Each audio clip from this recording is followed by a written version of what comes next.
If the corn is that good, I know the other food is amazing. That's why we come to someone's house and Right. listen. Yeah.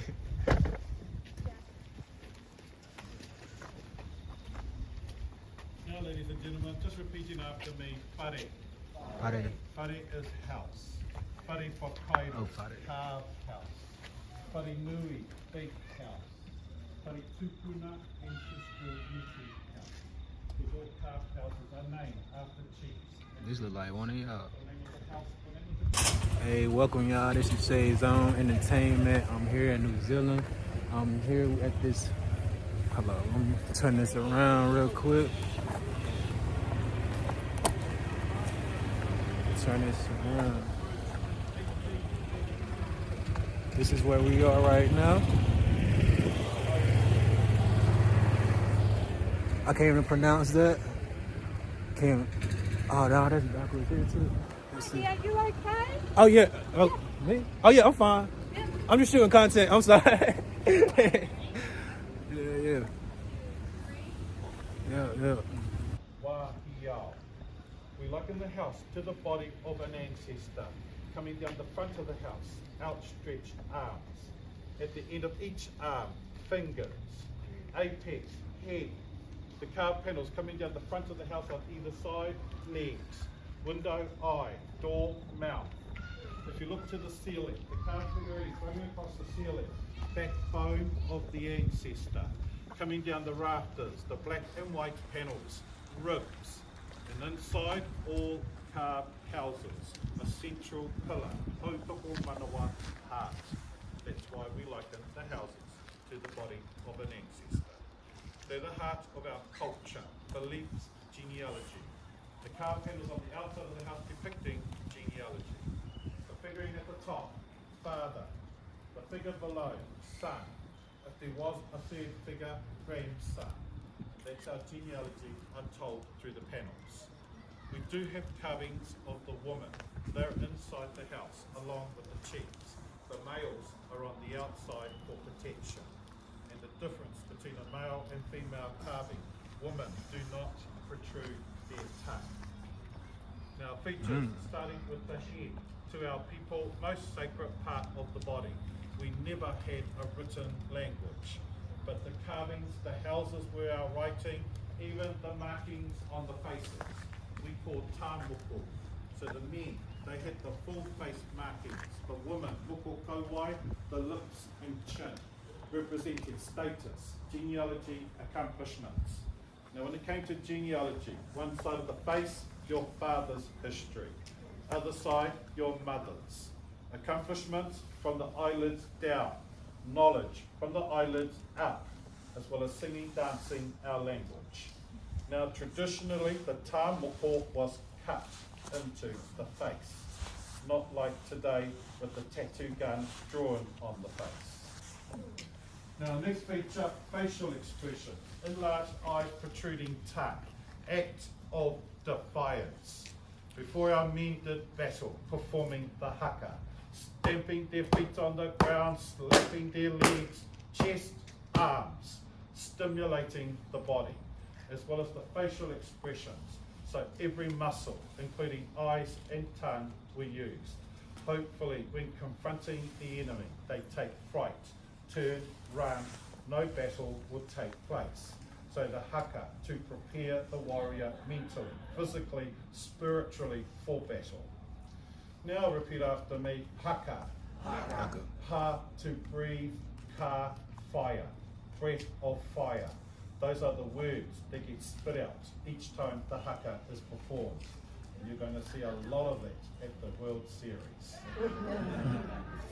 Now, next feature, fingers. Representation of mankind. Birth, life, death. If there happened to be a fourth finger, the panels on the side of our house portray the fourth finger pointing in the opposite direction. Life after death. We believe in the spiritual journey. Now these are meeting houses. They're not churches, they're not temples. We use them for gatherings, birthdays, weddings, anniversaries, most importantly, hanganga funerals. Because when we mourn, it's not the family that's mourning, it's the people that's mourning. Any questions? Then the other colours, the yellow sulfur, the orange, brown, copper, iron, the pink cinnabar. Those are the minerals of the pink terraces. As we come into the bathing area, be mindful of the grooves in the concrete, how we channel the water into the baths.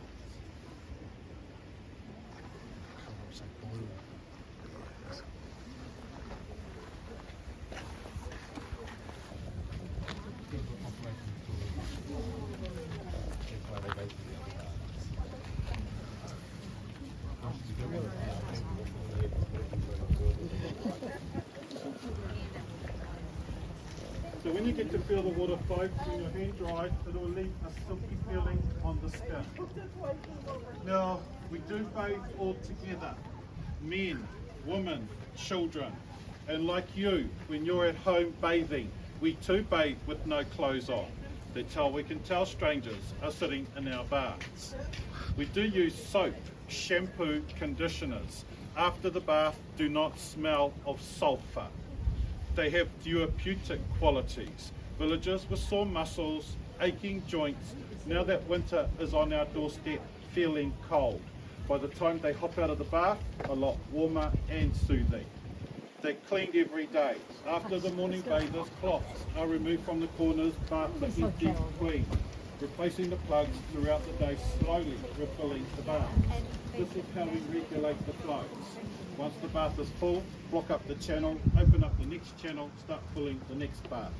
Because around about 5, 6 o'clock this evening, when the family arrive and hop into that. It's a golden rule. Last one out, pull the plug. So we're not bathing in everybody's water. We have a fresh, clean, running bath all the time. Now, I am a regular morning bather.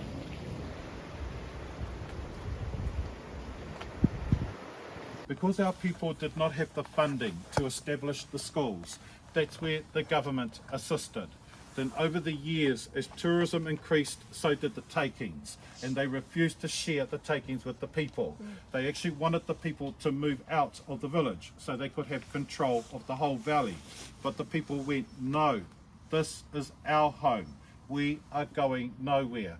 That's when they erected a gate at the halfway mark separating us. Now this carving is of the high priest. It's the only carving with 2 tongues. One to speak in the practical world, the other the spiritual world.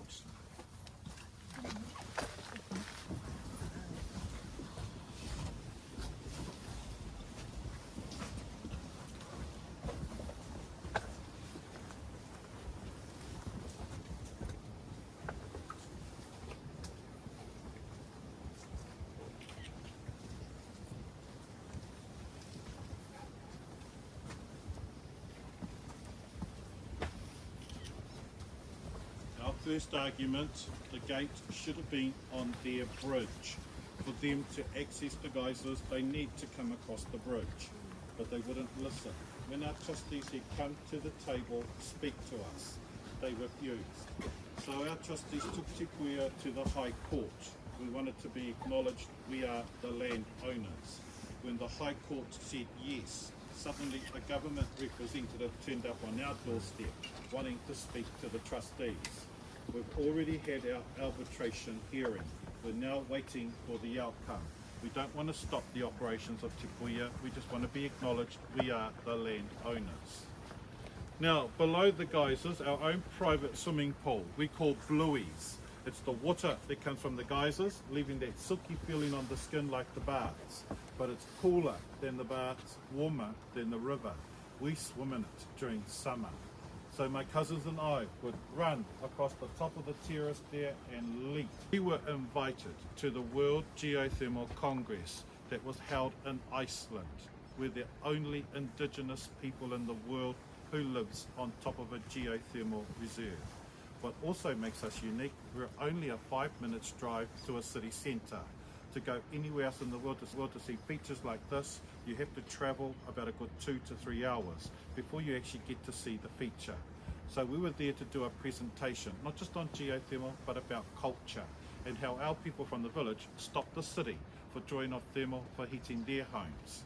Because as I had mentioned earlier, at one time we had up to 35 active geysers. Because of the hotels, motels and residents drawing off the thermal, we started to lose them. And that's when GNS stepped in, geological nuclear science, reminded our council, you continue to draw off the thermal, you're going to lose them completely. And that's when the buffer zone went up, from our geysers to the lake's edge. Anybody within that radius had to have their bores closed. It did cause a controversy amongst the residents, but we reminded them, we live on top of it, we don't draw it into our homes, why should you? And it's our visitors who've come to see it in its natural form, not to be locked up in a hotel that's getting it free and charging phenomenal rates. So that was part of our presentation. And then we got invited back to the next conference in Beijing in 2025. It's about sustainable energy. Now these trees are native to our country, Puhutu Kawa, known to visitors Christmas trees, because from October through to December the trees blossom a red plume, and when they're in full bloom it attracts our singing bird, the tui. Not only does he sing, he whistles.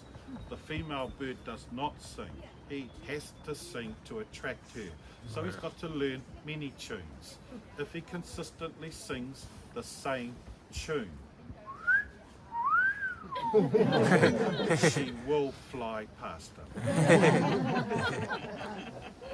Now we're going to start making our way.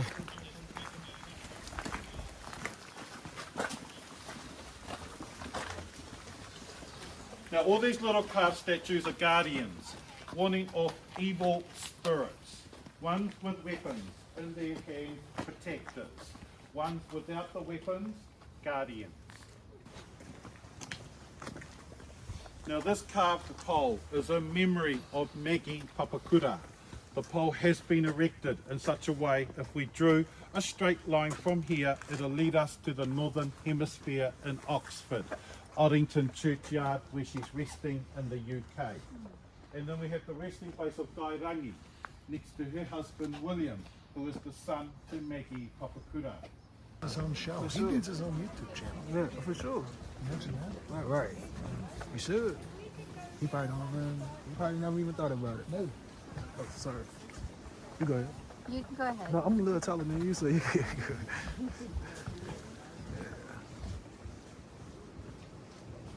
This is brutal.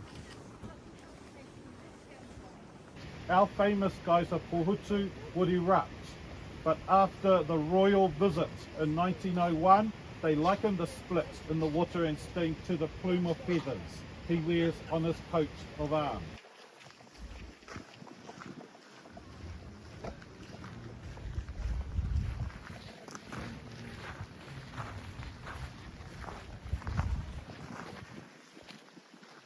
Now, folks, in here I'm going to explain two methods we utilize to this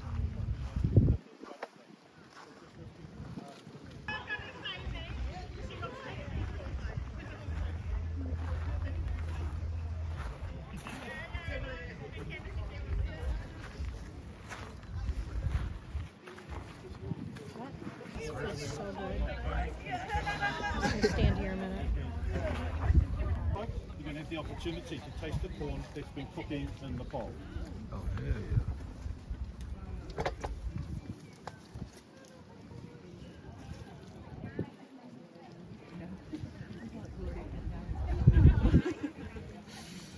Oh, I know that's good. Oh, don't need no butter. Don't need no salt. What's it about?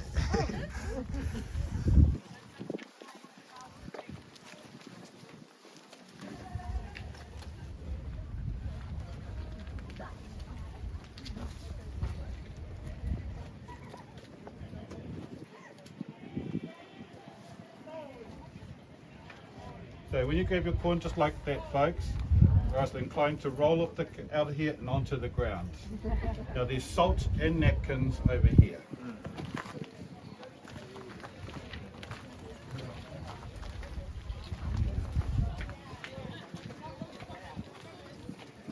They're having a baby shower over there, folks.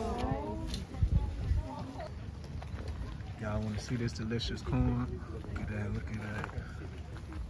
They talking about some salt, pepper, and butter. You don't need none of that. Look at it. Look how bright this damn corn is. You feel me? No, it's delicious.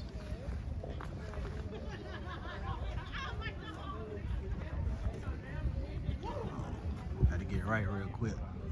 That shit hot as shit. Alright, damn. It's good though. Burn my damn mouth. Definitely burn my mouth. I hope nobody put some salt and pepper on that damn corn. Why would you want to know? Why would you?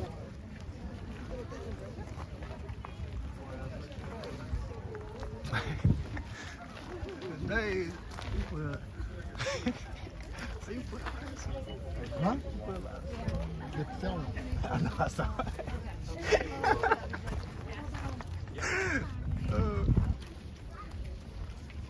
Are you running videos right now?